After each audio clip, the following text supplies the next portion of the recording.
ကချင်ပြည်နယ်မိုးညင်းမြို့နယ်ဟိုပင်မြို့မြတာယာရက်ကွက်ထဲကနေအိမ်တစ်ခုမှာသူ့ဟာသူအေးချမ်းစွာနေနေတဲ့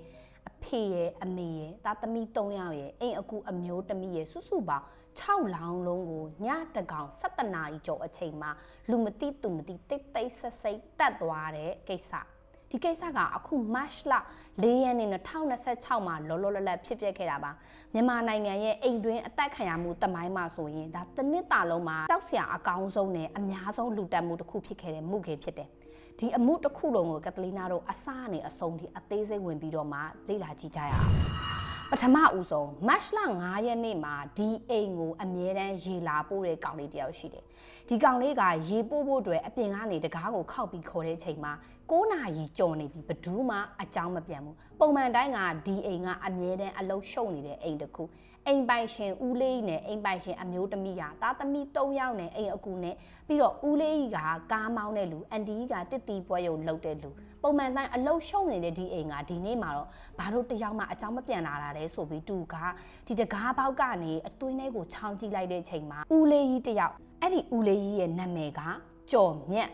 ဦးကျော်မြတ်ဦးကအဲ့ခန်းထဲမှာမောက်ရက်ကြီးဒဏ်ရာတွေနဲ့သွေးတွေနဲ့လဲနေတာကိုပတင်းပေါက်အပြင်ကနေဒီကောင်လေးကမြင်လိုက်တယ်အဲ့ဒီချိန်မှာချက်ချင်းပဲဘေးနားကဈေးတဲ့တွေကိုသူတွားခေါ်လိုက်တယ်အထဲမှာဦးမြတ်ကြီးဘာဖြစ်လဲမသိဘူးဆိုပြီးတော့ခေါ်ပြီးတော့မှအဲ့လူတွေကလည်းဒီအိမ်ထဲကိုဝင်ကြည့်ကြတယ်အချိန်ကြီးတော့မဟန်တော့ဘူးဆိုပြီးတော့တက်ဆိုင်ရာရဲဆန်းကလူတွေတာဝန်ရှိတဲ့လူတွေကိုခေါ်ပြီးတော့မှအိမ်ထဲကိုဝင်ကြည့်လိုက်တဲ့အချိန်မှာအိမ်ရဲ့အဲ့ကန်ထဲမှာဦးကျော်မြတ်ဦးကအမြဲတမ်းကြောက်တွေကြောက်ဆေးတဲ့လူပြောက်ဖြစ်တယ်အဲ့နားလေးမှာပဲသူ့ရဲ့အလောင်းကိုလက်ကိုလည်းဖြတ်ထားတယ်ခေါင်းကိုလည်းဖြတ်ထားတယ်အရန်ကိုထိတ်လန့်စရာကောင်းတဲ့မြင်ကွင်းတစ်ခုသူတို့မြင်လာရတဲ့အချိန်မှာချက်ချင်းပဲသူ့မိန်းမကဘာမှလဲသူ့သားသမီးကလည်းဘာမှလဲဆိုပြီးတော့မှအိမ်အနှံ့ကိုလိုက်ရှာကြတဲ့အချိန်မှာသူ့မိန်းမကသူ့အခန်းထဲမှာပဲမောက်ရက်အနေအထားကြီးနဲ့ရင်ဘတ်မှာဓာတ်တန်ရပေါင်းများစွာနဲ့ထိုးတက်ပြီးတော့မှ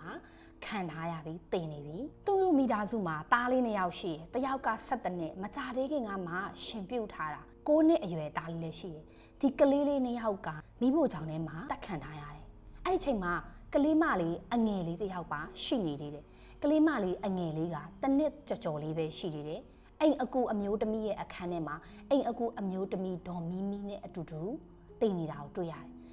်အိမ်တိုင်းမှာ6လောင်းပြိုင်လူတက်မှုကပြီးခဲ့တဲ့ည March လ4 ရက်နေ့ည7 နာရီကျော်အချိန်မှာဖြစ်ပွားသွားခဲ့ပြီအဲ့ဒီချိန်မှာဒီလိုမျိုးလူ6ယောက်လောက်တအိမ်ထဲမှာတက်ခံလိုက်ရတာကိုဘသူကလှုပ်ကြွားတာလဲဘသူမှမသိကြဘူးလားလို့မေးတဲ့အချိန်မှာဘေးပဝန်းကျင်ကအိမ်တွေကပြောတယ်ည7 နာရီကျော်လောက်ကတော့အတန်တွေကြားရတယ်အဲ့ဒီအတန်ကအော်ခင့်နေတဲ့အတန်တွေကဲကြပါအောင်လို့အော်နေရဲ့ဒါပေမဲ့ဦးကျော်မြတ်ဦးတို့ရဲ့အိမ်ကအမြဲတမ်းလင်မယားရန်ဖြစ်တဲ့လေထားရှိတယ်ဒါကြောင့်မို့လို့ဘေးပဝန်းကျင်ကလူတွေကလည်းအော်သူတို့လင်မယားရန်ဖြစ်တာနေမှာပါငါတို့နဲ့မဆိုင်ပါဘူးဒီကိစ္စကလည်းသူတို့အမြဲတမ်းဖြစ်နေတာပဲဆိုပြီးတော့မှတစ်ချက်လေးတောင်မှတွားမကြည့်ခဲ့ကြဘူးကို့အဖာနဲ့ကိုပဲနေခဲ့ကြတယ်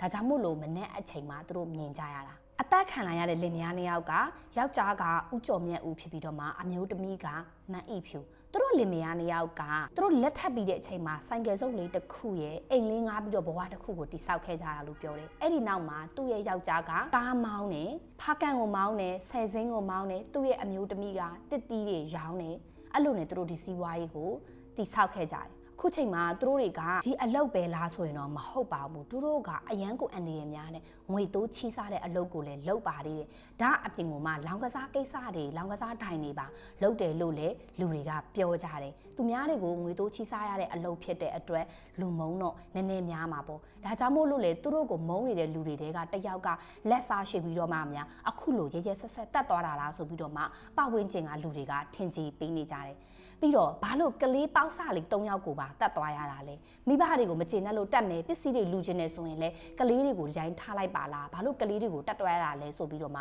ှလူတွေကမေးခွန်းထုတ်လာကြတဲ့အချိန်မှာဒါကအတိတွေကဖြစ်နိုင်တယ်ကလေးတွေကိုတတ်တယ်ဆိုတာကကလေးတွေကိုယ်တိုင်ကဒီလူတွေကိုတိနေလို့ဒီကလေးတွေကိုမတိစေချင်လို့ဆိုပြီးကလေးတွေကိုတတ်သွားတာဖြစ်နိုင်တယ်လို့လေလူတွေကထင်ကြီးပေးနေကြတယ်နောက်အပြင်ကမှတချို့လူတွေကတော့17 နာရီမတိုင်ခင်ပဝင်းကျင်လောက်တုန်းကဒီအိမ်နားမှာကားတစ်စင်းလူတစုကဖြတ်သွားဖြတ်လာလုံနေကြတယ်အဲ့ဒီလူတွေကပဲအထဲကိုဝင်ပြီးတော့မှတတ်သွားဖြတ်သွားဓမြတိုက်သွားတာလားဆိုပြီးတော့မှထင်ကြီးပေးနေကြတယ်ဘာလို့လဲဆိုတော့သူတို့ရဲ့ခန္ဓာကိုယ်မှာဝစ်စင်ထားတဲ့ရွှေငွေတွေနဲ့အပြင်မှာရှိနေတဲ့ပတ်စံတွေအားလုံးကိုရသလောက်ယူရတာ ခန္ဓာကိုယ်ဒီမှာဝစ်စားထားတဲ့ရွှေတွေငွေတွေအားလုံးကိုယူသွားပေမဲ့မိခင်တစ်တာကတော့ဖွင့်လို့မရတဲ့အတွက်မိခင်တစ်တာကိုတော့မယူသွားဘူးဒါပေမဲ့လူတွေကိုတတ်တဲ့အချိန်မှာဘာလို့လက်ချောင်းတွေအယိုးတွေပေါ်တဲ့အထိဖြတ်ထားတာလဲလယ်ဘေးတွေကိုရဲရဲဆက်ဆက်ခုတ်ထားရတာလဲနရွက်တွေပါဘာလို့ဖြတ်ထားရတာလဲကလေးတွေကိုပါဘာလို့လယ်ဘေးနေလီးတွားရတာလဲဆိုတာဘလောက်တောင်မုံတိနေခဲ့တဲ့လဲဆိုပြီးတော့မှဒီအမှုကအခုချိန်မှာလူစိတ်ဝင်စားမှုအများဆုံးဖြစ်နေခဲ့ပါတယ်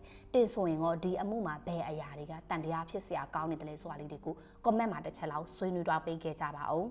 ဒီအလောင်းတွေကိုဒီကိစ္စဖြစ်ပြီးတဲ့အချိန်မှာတက်ဆိုင်ရာကနေယူဆောင်သွားပြီးတော့မှရင်ခွဲစစ်ဆေးမှုတွေပြုလုပ်နေပါပြီသူ့ရဲ့အမျိုးတွေကပြောနေတာတော့ဒီကိစ္စတွေအားလုံးပြီးသွားတဲ့အချိန်ကျရင်တော့ဝိညာဉ်ခေါ်ပြီးတော့မှဘယ်သူတွေလောက်သွားသလဲဆိုတာကိုမေးမြန်းမယ်လို့တော့ပြောထားတယ်ဒါပေမဲ့ဝိညာဉ်ခေါ်ပြီးတော့ဘယ်သူလောက်သွားတယ်ဆိုတာကိုမေးမြန်းဖို့ဆိုတာကအလောင်းကိုတတ်ပြီးတဲ့နောက်မှာမောက်ရက်ကြီးထားခဲ့ကြတယ်လို့ပြောတယ်အဲဒါကြောင့်မို့လို့မောက်ရက်တက်ခံရတဲ့အလောင်းတွေကအဲ့လိုပြောလို့မရဘူးဆိုပြီးတော့အယူအဆတွေကလည်းရှိကြတာမို့လို့လူတွေကအဖေမှန်ဘယ်သူတက်သွားတယ်ဆိုတာကိုအမှုမဖော်နိုင်မှာအများကြီးစိတ်ပူနေကြတယ်ဒီအမှုမှာဘေးပတ်ဝန်းကျင်ကတော့ဒုလောပြောနေကြတဲ့အရာတွေအများကြီးရှိနေခဲ့ပါတယ်တင်ဆိုရင်တော့ဘဒုကိုတန်တရားဖြစ်စရာကောင်းမယ်လို့ထင်လဲကို့အတိတွေကလူပဲဖြစ်နိုင်မလားကျွေးရစရာရှိတဲ့လူတွေကဖြစ်နိုင်မလားဒါမှမဟုတ်ရင်ကို့အတွင်းစိတ်မုန်းတီးနေပြီးတော့